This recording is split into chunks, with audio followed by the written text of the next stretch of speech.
एक कंपनी है एनवीडिया करके, नाम आपने सुना ही होगा अभी रिसेंट दिनों में। उसको गोल्डमैन सैच कहता है most important stock on planet earth, धरती का सबसे महत्वपूर्ण स्टॉक। वो एक दिन में बढ़ा कितना पता है?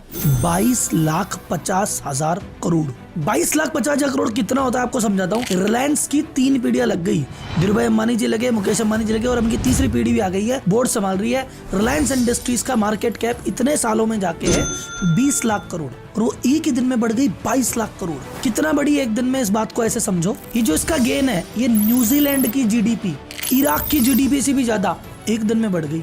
एक देश की जीडीपी और एक दिन का गेन, समझ रहे हो बाबू भैया। और इसी ग्रोथ के साथ एनवीडिया $2 ट्रिलियन की कंपनी बन गई है। और 2 ट्रिलियन से ऊपर वैल्यूएशन की पूरे विश्व में सिर्फ 4 कंपनी है, और ये 2 ट्रिलियन पे आ गई है पिछले 1 साल के अंदर अंदर। मतलब 1 ट्रिलियन आने में इसको समय लगा था, पर 1 ट्रिलियन से 2 ट्रिलियन ये मात्र 12 महीने के अंदर अंदर आ गई है। भारत की इकोनॉमी को 1 ट्रिलियन से 2 ट्रिलियन आने में 8 साल लगे थे। ये 1 ट्रिलियन से 2 ट्रिलियन में कंपनी 12 महीने के अंदर अंदर आ गई। ये पावर है एनवीडिया का। और ये जो गेन है, ऐसा नहीं कि ये ऐसा गेन आज के पहले हुआ, ये इतिहास का सबसे बड़ा गेन है। इंडियन इतिहास में, विश्व के इतिहास में, स्टॉक मार्केट में एक दिन में इतना ज्यादा कोई बड़ी कंपनी नहीं बढ़ी। इससे पहले अभी फरवरी में फेसबुक बढ़ी थी, एक दिन में 197 बिलियन यानी 16 लाख करोड़। टीसीएस से ज्यादा एक ही दिन में फेसबुक बढ़ गई थी। तो आपके दिमाग में एक सवाल आ रहा होगा, सर घूम रहा होगा कि सर ऐसी कौन सी कंपनी है जो एक दिन के गेन में रिलायंस को पीछे कर रही है। तो आखिर एनवीडिया करती क्या है, क्या प्रोडक्ट बनाती है, और ऐसा क्या हुआ पिछले 1 सालों में जो स्टॉक में इतनी भयंकर तेजी देखी गई, और आने वाला टाइम भी इसी का है। तो आखिर ये कंपनियां इतनी बड़ी हो कैसे जाती है, ये सब बताएगा आपका राहुल। तो अगर आपका बिजनेस में इंटरेस्ट है, स्टॉक मार्केट में इंटरेस्ट है, और आप बिजनेस के लेसन सीखना चाहते हो, तो वीडियो के अंत तक रुकना, बहुत सारे लेसन आपको सीखने को मिलेंगे। प्लस चैनल को सब्सक्राइब कर जाना भाई साहब। तो जनता जनार्दन की जय बोल के करते हैं वीडियो की शुरुआत।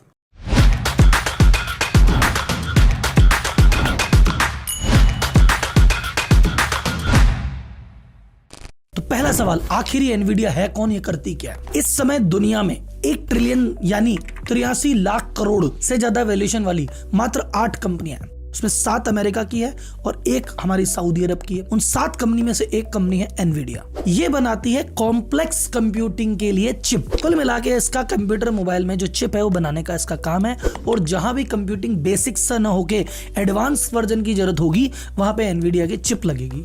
एग्जाम्पल बताऊं, जैसे सुपर कंप्यूटर एनवीडिया के चिप मांगेंगे साहब। गेमिंग खेलनी है, उसमें प्रेशर बढ़ गया, भाई साहब चिप लगेगी। कोई ऐसा आर्किटेक्चर, कंस्ट्रक्शन, डिजाइन, ऐसा कोई बड़ी चीज हो रही है, इनकी चिप लगेगी। तो जहां भी बहुत सारा डेटा है, कॉम्प्लेक्स कंप्यूटिंग करनी है, वहां पे एनवीडिया की चिप लगती है साहब। जैसे मीडिया, पिक्चर बनाने में, वीडियो एडिट करने में, सब में एनवीडिया के बिना काम नहीं चलेगा। अच्छा राहुल जी, समझ में आ गया कंपनी करती क्या है। अभी शेयर मार्केट में भयंकर रैली, मतलब एक दिन में रिलायंस पार हो गया, समझ नहीं आ रही हुआ कैसे। हुआ ऐसे कि इन्होंने अभी अपना क्वार्टरली रिजल्ट पब्लिश किया कि भैया इस क्वार्टर में पिछले 90 दिनों में हमने क्या सेल की।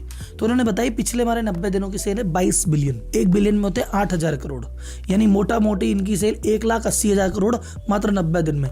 एक दिन की सेल 2,000 करोड़ बता दी इन्होंने, और ये पिछले साल की तुलना में 265% ज्यादा थी। इन्होंने अपनी अर्निंग बताई, बोले हमारी अर्निंग है 12 बिलियन, यानी ऑन एन एवरेज 1,000 करोड़ रुपए रोज। पिछले साल की तुलना में यह है 780% ज्यादा। प्रॉफिट हो गया 7.5 गुना, रेवेन्यू हो गया 2.5 गुना 1 साल के अंदर अंदर। और ऊपर से कंपनी ये और बोल रही है कि डिमांड इतनी ज्यादा है कि हमारे पास तो कैपेसिटी नहीं है, सारी मशीनें फुल चल रही है, उसके बाद भी नहीं है, तो अब हम कैपेसिटी और बढ़ा रहे हैं, तो ये हमारे तो सेल भैया और बढ़ने वाली है। अब ये सुन के तो भैया एनालिस्ट का दिमाग खराब, सब खरीदने लगे, और खरीदने लगे तो भैया इतनी खतरनाक रैली चल गई। अब पिछले 1 साल में राहुल जी ऐसा क्या हो गया जी, इतनी खतरनाक ग्रोथ कर ली? भैया सब जगह एक ही शोर सुन रहे हो आज की डेट में, AI, आर्टिफिशियल इंटेलिजेंस। गूगल इसी पे लग रहा है, ओपन एआई इसी पे लग रहा है, माइक्रोसॉफ्ट इसी पे लग रहा है, एलन मस्क इसी पे लग रहा है। चाहे कोई सी भी कंपनी हो, कोई सी भी इंडस्ट्री हो, या इनफैक्ट कोई सी भी कंट्री हो, कोई सा भी देश हो, सब एआई के पीछे दीवाने हो रहे हैं। चैट जीपीटी, बार्ड, सब में यही बात चल रही है। और जब भैया एआई पे फोकस करोगे तो लगेगा बहुत सारा डेटा, और बहुत सारा डेटा तो बहुत सारे डेटा सेंटर, और इतना डेटा, इतने डेटा सेंटर तो हुई कॉम्प्लेक्स कंप्यूटिंग। और जहां होती है कॉम्प्लेक्स कंप्यूटिंग, वहां कौन आता है? एनवीडिया।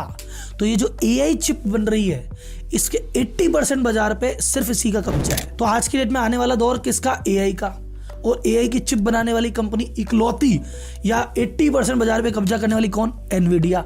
तो भैया इसलिए आ गई रैली। तो एआई का दौर तो भैया अभी चालू हुआ है। एनवीडिया के सीईओ ने कहा कि भैया ये तो टिपिंग पॉइंट था, अब हिट कर गया, अब तो इसकी सेल कभी रुकेगी नहीं, अब तो एआई चिप की डिमांड बढ़नी है और हमारी वैल्यू पे बढ़नी है। वैसे बड़ी बड़ी कंपनियां समझती है अगर एक कंपनी पे इतनी डिपेंडेंसी नहीं करनी, तो गूगल अपनी सिस्टम डेवलप कर रहा है, माइक्रोसॉफ्ट अपना डेवलप कर रहा है, एलन मस्क अपना डेवलप कर रहा है, पर इनको डेवलप करने में भैया 5-7 साल तो लगेंगे।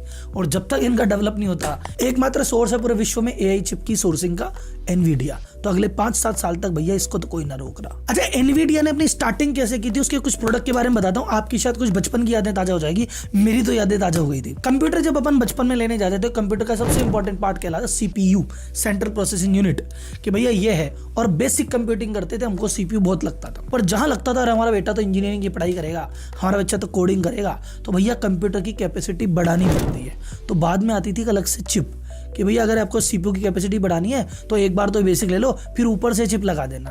बस वो ऊपर वाली जो चिप है ना, ये एनवीडिया ने इंट्रोड्यूस की थी। तो 99 में जो आया था, जो कार्ड लगता था, इसको टेक्निकल भाषा में कहते हैं GPU, graphic processor unit, GPU. इसको जीपीयू चिप भी बोलते हैं, इसको जीपीयू कार्ड भी बोलते हैं। ये आपकी कैपेसिटी बढ़ाया करता था उस समय। लेकिन भाई साहब, उस समय आप क्या ही काम में लेते थे, ज़्यादा आपको काम में नहीं आता था, बेसिक काम करते थे, छोटे मोटे तो काम चल जाता था। लेकिन अब तो भाई साहब बेसिक से बेसिक मोबाइल इतने फंक्शन करता है कि इस मोबाइल को भी कॉम्प्लेक्स चीज़ें चाहिए।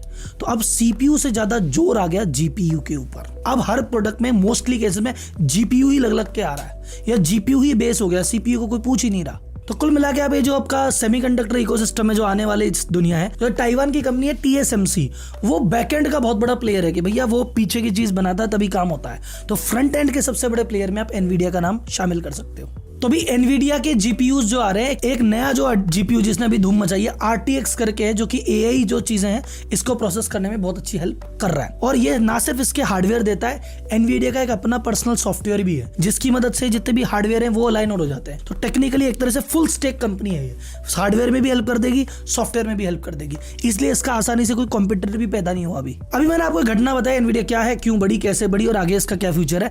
आपको एक लर्निंग बताता हूँ, मेन चीज, कि भैया क्या मुझे सीखने को मिला और क्या बिजनेसमैन को इससे सीखना चाहिए। पहली बात, आपकी इंपॉर्टेंस, कि आप बाजार में कितने इंपॉर्टेंट हो, या आपकी वैल्यूएशन, ये चीज डिपेंड करती है आप कितने ज्यादा लोगों तक पहुंच गए हो। जैसे अब आज की डेट में मैंने कहा, जो 7 वैल्यूएबल कंपनीज है, अमेजन घर घर में पहुंचा हुआ है, इतनी डिमांड है, इतने लोग काम में लेते हैं, तो इतनी बड़ी कंपनी है। एप्पल इतनी बड़ी क्यों है, इतने लोग काम में लेते हैं। तो एनवीडिया इतनी बड़ी क्यों गई, अब इतने लोग काम में लेने लग गए। जब आपका प्रोडक्ट सर्विस जितने ज्यादा लोगों तक पहुंचेगा, उतनी बड़ी कंपनी आप बनेंगे। तो जब भी, तो क्या करो, या तो उस प्रोडक्ट सर्विस या उस इंडस्ट्री में घुसो जो कल थी, आज है और आगे भी रहेगी। तो ऐसी इंडस्ट्री में घुसो क्योंकि डिमांड हमेशा रहेगी, या एक ऐसी चीज में घुसो जिसको लगता है कि आगे आने वाले समय में बहुत डिमांड रहने वाली है। इसीलिए हमेशा कहते हैं भैया ट्रेंड को देखो, ट्रेंड को। सेकंड, आपका मार्जिन आप कितना कमाओगे ये डिपेंड करता है कंपटीशन पे। आप एक बेसिक सा सादा सा प्रोडक्ट बना रहे हो जो सब जने बना रहे हैं, उसमें कोई नई बात है ही नहीं, और हजारों लोग बना रहे हैं, तो भैया उसमें मार्जिन मिलेगा कम। पर अगर आप एक ऐसा प्रोडक्ट बनाते हो जो यूनिक है, डिफरेंट है, जो ऐसा कोई बना ही नहीं पाया, तो भैया कोई कंपटीटर आसपास तो है ही नहीं, तो आपके मार्जिन रहेंगे अलग लेवल पे। आप सोचो 22 बिलियन के रेवेन्यू में 12 बिलियन का प्रॉफिट, 55% से ज्यादा का मार्जिन लेके बैठे हैं। क्यों? टक्कर का कंपटीशन ही नहीं है, जो मर्जी होगी जिस रेट पे बेचेंगे, क्या कर लोगे तुम? तो या तो एक ऐसा यूनिक प्रोडक्ट बनाओ, पेटेंट करा लो, या फिर बोलो सर प्रोडक्ट तो यूनिक नहीं है, तो भैया मार्केटिंग में खर्च करके उसको ब्रांड बना लो, तभी जाके तुम हाई मार्जिन का गेम खेल पाओगे। तो ये था मेरी तरफ से आपको एनवीडिया की रैली समझाने का। ऐसी और कोई न्यूज़ जो आपको लगता है कि न्यूज़ बड़ी इंटरेस्टिंग है, पर न्यूज़ के पीछे की न्यूज़ क्या है, तो इस चैनल को सब्सक्राइब करो, आपको बहुत सारी इंफॉर्मेशन मिलेगी। धन्यवाद, जय हिंद।